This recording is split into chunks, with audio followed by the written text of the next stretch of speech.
As we all know, the transatlantic slave trade was one of was is the highest crime against humanity.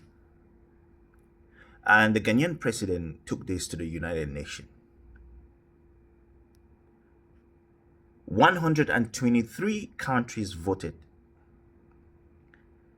3 countries voted against it, and 52 countries abstained.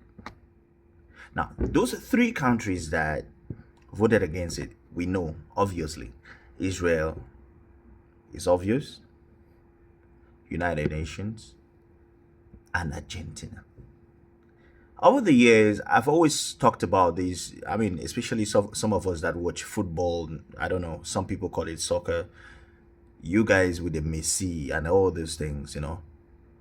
I think the history, some of us Africans have to go back to read some, I mean, because writing, when we're in secondary school, we just do this thing to write the exams. Go back to read something about Argentina. Or maybe just follow the news, the current news in Argentina. Understand what is Argentina. There is a woman that even went to Brazil of racing, and she was racist to the waiter. And she was punished for that. And she was Argentinian. There is something that you have to understand. When Africans at this stage, all they want, Caribbean nations, all they want is a place on the stage. When the Japanese decided to do reparations with towards the Chinese suggested that they didn't want their money. All they wanted was cooperation, and they did it.